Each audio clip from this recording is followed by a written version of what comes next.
the waterways open to traffic and life takes on a quickened tempo. Now the streams leap and roar, and the great harvest of logs cut in the winter and piled on the ice continues its journey from the forest to Shelter Bay. 1909 was a deadly year on the Great Lakes. A long and brutal winter stretched long into the shipping season, battering ships with a series of brutal snowstorms. By the end of April, at least 5 ships met an untimely end. On April 7th, the fishing tug George A. Floss vanished during a storm on Lake Erie. Her wreck was discovered about a month later in 50 feet of water, 7 miles north of the Cleveland Harbor. When divers opened her cabin door, they found the bodies of 2 of her 7 crew members. The other 5 were never found. On April 20th, the steamer Eber Ward sank only a few minutes after her bow was caved in by a heavy ice floe on Lake Michigan, 6 miles west of Mackinac City. 5 of her 14 crew members went down with the ship. On April 30th, a brutal snowstorm swept over the lakes. In the whiteout, the bulk barge Arania grounded on Point Iroquois in Whitefish Bay on Lake Superior. Her crew was able to refloat her, but she was almost immediately trapped in an ice floe and soon began to sink. Her 3 lifeboats were launched, but they were quickly abandoned, and her crew of 20 men walked 3.5 miles across the ice to where they were finally picked up by the steamer J.H. Bartow. The crew of the schooner barge George C. Nestor was less lucky. Under tow by the steamer Schoolcraft, the unloaded barge broke free in the storm and foundered near Huron Island on Lake Superior. All 6 crew members were lost. That same storm would leave one enduring mystery that would haunt the lakes for years to come. This is the story of the loss of the Adella Shores. Did you know that your information is probably being sold online right now? There are hundreds of data brokers out there who collect and sell your personal data. Having your personal information out there can make you vulnerable to all kinds of risks, from spam and phishing scams to identity theft, and even harassment and stalking. You have the right to stay private and protect your personal data. This is all a bit spooky, but I feel a lot better now that I have Delete Me to help keep my information private. Delete Me is a hands-free subscription service that will remove your personal information that's being sold online. Only a few days after signing up, Delete Me found my information being sold by almost 100 different data brokers. That included my name, address, phone number, and even my age. Delete Me automatically helped remove my personal data from 98 separate listings, and they continue to monitor these lists to help keep my information private. I feel a lot better having this extra level of privacy and protection. If you want help protecting your data, give Delete Me a try today. Delete Me is now offering a special deal for the Big Ol' Boats crew. Get 20% off Delete Me eligible consumer plans when you go to joindeleteme.com/boats and use the promo code BOATS at checkout. That's joindeleteme.com/boats, promo code BOATS. This offer is available for customers in the United States, United Kingdom, Canada, and Australia. Thank you to Delete Me for supporting the channel. Check them out using the link below.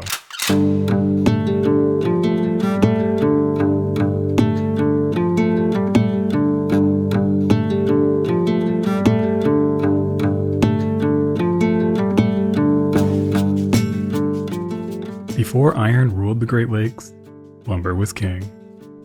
As the United States developed, there was an enormous demand for lumber. And by the mid-1800s, much of the forests in the east had already been depleted. As the nation moved west, the forest was seen as a barrier to development and a rapid source of wealth. This led to a major boom in lumber-rich states like Michigan, which became the nation's largest lumber producer between 1869 and 1900. The state was abundant in white pine, which was ideal for both lumber and transportation because it could easily float, unlike hardwoods. At the time, logs were mostly floated down rivers, where they were processed in sawmills and then loaded on ships that carried materials throughout the Great Lakes. By 1897, over 160 billion board feet of lumber was logged from Michigan forests, and by the end of the century, the state was all but depleted, and the logging industry gradually moved to the Pacific Northwest. The strong market for both grain and lumber led to a shipbuilding boom on the lakes that began in the mid-1800s. Schooners were initially the most popular, but as steam became more viable, bulk freighters with boxy wooden hulls with a raised forward pilot house and aft deck housing soon became the norm. Even as iron and steel hulls became standard, wooden-hulled freighters continued to be built through the turn of the century. In 1894, the Lynn Shipyard Company in Gibraltar, Michigan began construction on a new wooden-hulled lake freighter for the Shores Lumber Company. Originally called the Wolverine State, the new vessel seemed cursed from the start. At her launch on May 29, 1894, a miscommunication caused her bow lines to be cut before her stern lines. This caused her bow to slide into the water while her stern was still attached, dragging her stern onto the slipway, damaging her keel, rudder, and stern post. The half-launched ship had to be hydraulically lifted back onto the slipway so she could be properly launched a few days later. Unsurprisingly, she almost immediately began to sink by the stern. Shipyard workers had to use hand pumps to keep her afloat long enough to be towed to the nearby Clark dry dock, where the damage was repaired. She was then sent to the Detroit dry dock where her boiler, smokestack, engines, and other machinery were installed at the Riverside Iron Works. But the botched launch was not the only possible bad omen. The Wolverine State was christened by the owner of the company's daughter, Bessie Shores, and named for her sister, Adella Shores. Since the family was staunchly opposed to alcohol, a bottle of water was used instead of wine or champagne. But water has historically been used to christen many ships in the past, so I'll let you decide whether or not this counts as an adequate offering to the gods of the sea. By July 17, 1894, the Adella Shores was completed. She was modestly sized, coming in at about 195 feet or just under 60 meters in length. Operated by a crew of 14, she was initially commanded by Captain James J. Carr. Almost immediately, the Adella Shores ran into trouble. On August 4th, on the return leg of her first run, she sailed into a major storm on Lake Superior. The massive waves and fierce wind swept 75,000 board feet of lumber from her deck, and the vessel soon began to flood. But Captain Carr managed to ride out the storm. He later remarked that the ship's machinery performed well. She was quickly repaired and returned to service. But only a month later, she ran into trouble once again. On September 14th, while sailing from Chicago to Ashland to pick up a load of lumber, she ran aground on the Skilly-Gully Reef near the Straits of Mackinac on Lake Michigan. She was towing a barge called the Constitution at the time, but they managed to avoid the reef and sailed to safety. No one was injured and the crew was soon rescued, but the Adella Shores was gravely damaged. Initially, it was thought that the ship would be a total loss, but once again, she was refloated, repaired, and returned to service. By the end of the 1800s, the lumber industry was all but over in the region, and the Adella Shores only spent 3 seasons with her original owners. She was soon sold to the Neff Transportation Company and began carrying various other cargo throughout the lakes. In 1905, Captain Samuel Holmes took command of the ship, and he went with her in the winter of 1908 when she was sold one last time to the Mannix Transportation Company of Cleveland, Ohio. But her time with her new owners would be tragically brief.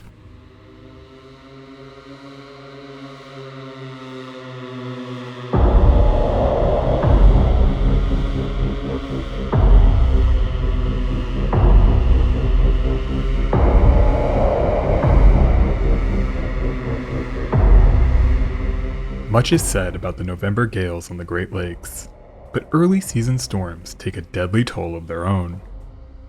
In the spring of 1909, a series of brutal storms passed over the lakes, exacting a heavy toll.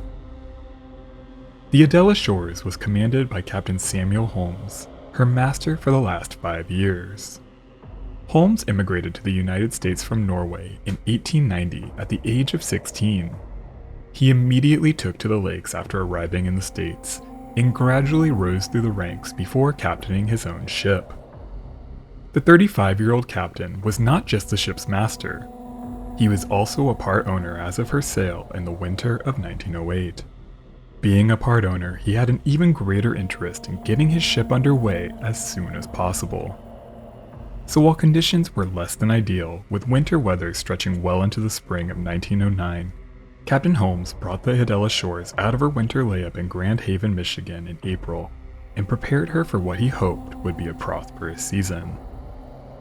By 1909, the lumber industry in the region had all but dried up, and the Adella Shores was used to carry a variety of bulk cargoes instead. On this voyage, she picked up 9,000 barrels of salt from Ludington, Michigan, and sailed north, bound for Duluth, Minnesota.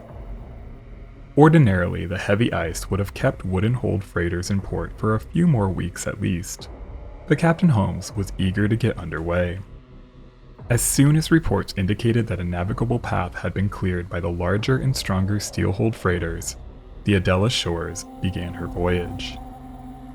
This was risky, but Captain Holmes was confident in his ship. His brother Olaf served as his first mate, and there was no doubt a sense of optimism that this would be the start of a thriving family shipping business. At 1:15 p.m. on April 28th, the Adella Shores reached the Straits of Mackinac. The weather was decent, with clouds and a light east wind. Much to his relief, Captain Holmes found this leg of the voyage easygoing. The larger steel-hulled freighters had indeed carved a path through the ice that the smaller Adella Shores easily followed. At 12:30 a.m. on April 19th, she passed through Sault Ste. Marie and entered Lake Superior. As they steamed into Whitefish Bay, they soon encountered the nearly brand new 603-foot Daniel J. Morrell. One of the largest freighters on the lakes at the time, the less than 3-year-old Morrell's size, power, and steel hull was much better suited to the icy conditions. Both ships were headed up Lake Superior, and Captain Holmes no doubt felt a sense of relief as he followed the path cleared by the Morrell. But his sense of relief would be short-lived. By 7:30 that evening, as the two ships rounded Whitefish Point, a heavy gale swept over Lake Superior, bringing growing swells, lashing winds, and heavy snow. On the Daniel J. Morrell, Captain Millen kept sight of the smaller ship following in their wake as he fought through the storm. But soon, visibility worsened. The Adella Shores seemed to be veering further to the west, perhaps seeking shelter closer to the shoreline. Now almost 2 miles behind the Morrell, the Adella Shores disappeared in the maelstrom. Captain Millen would be the last person to see the small wooden freighter for over 100 years.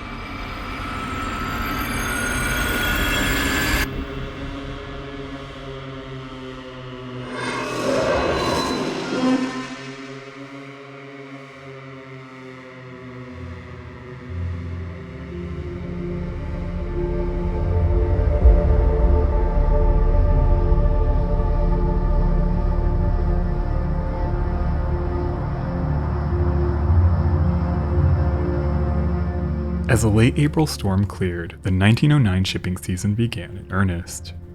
Numerous ships set out for their first voyages as the ice began to thaw. By the morning of Tuesday, May 4th, the weather improved considerably. First Mate Spaulding of the wooden-hulled steamer Simon Langle had just begun his watch when he spotted something in the distance in the first light of dawn on Lake Superior. Soon, they were surrounded by wreckage. He called Captain Gill to the bridge, and the two men observed 50 to 100 small pieces of decking and part of a shattered skylight. They saw deck planks painted slate on one side and tarred on the other. It was clear that they were sailing through the gravesite of some unlucky ship, probably a wooden-hulled freighter similar to their own. Then Captain Gill pointed off to starboard and said, "Look at that." Spaulding looked to where the captain indicated and saw the broken pieces of a pilot house about 1,000 feet away. "That's the Adella Shores," remarked the captain. "I know it well." Spaulding agreed that it must have been the Shores. The Langle was 12 miles north-northeast of Grand Island. While it was initially hoped that the Adella Shores had grounded somewhere in the storm or sought shelter in some remote inlet, it was clear now that the freighter and the 14 souls on board were lost in the storm. Captain Millen of the Daniel J. Morrell thought that the small freighter was done in by a large slab of ice, churned up by the storm. Her wooden hull would have easily caved under the force, and the Adella Shores likely went down fast. Numerous other ships soon reported debris over the coming days and weeks, but no bodies were ever found. The most haunting trace of the lost freighter was a roughly 20-foot square of decking. A single oar bearing the name Adella Shores was lodged into the makeshift raft and probably used as a rudder. While the raft's occupant was long gone, his coat remained. A Union card belonging to able seaman Peter Olson was found in the breast pocket. What exactly happened to Olson and the 13 other men on board that night remained a mystery, and the tragedy of the Adella Shores soon faded from memory. One of the many victims of Lake Superior's fury. But then in the summer of 2021, Director of Marine Operations of the Great Lakes Shipwreck Historical Society, Daryl Ertel and his brother were using side-scan sonar to run grids on Lake Superior when they came across a large object resting on the lake bed. Ertel knew the story of the Adella Shores, and the moment he measured the wreck and observed its design, he knew that it must be the long-lost freighter. Further analysis of the wreck confirmed its identity. The finding was announced in May of 2024. Ertel's work and the efforts of the Great Lakes Shipwreck Historical Society offer a poignant look at the long-forgotten freighter. Her story is being told once again. While the last moments of Captain Holmes and his crew remain a mystery, we finally know their last resting place.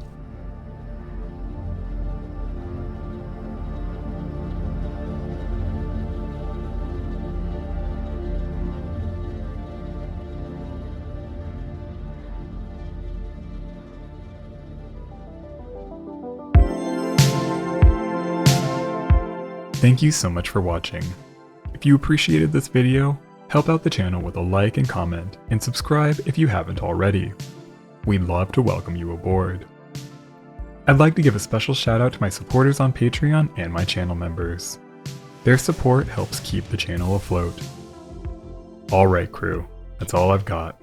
Until the next one, be nice to people.